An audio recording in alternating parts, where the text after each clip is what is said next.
দেখেন ভয়ানক।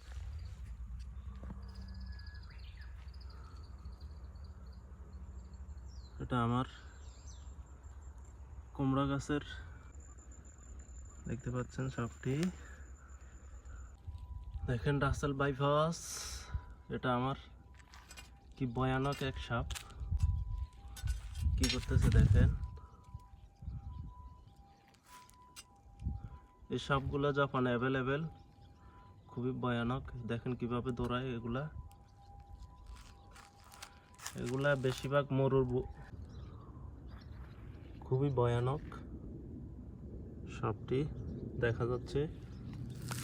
এটা এখন আমাদের বাংলাদেশে খুব অ্যাভেলেবেল দেখা যাচ্ছে, খুবই ভয়ানক এই সাপটি।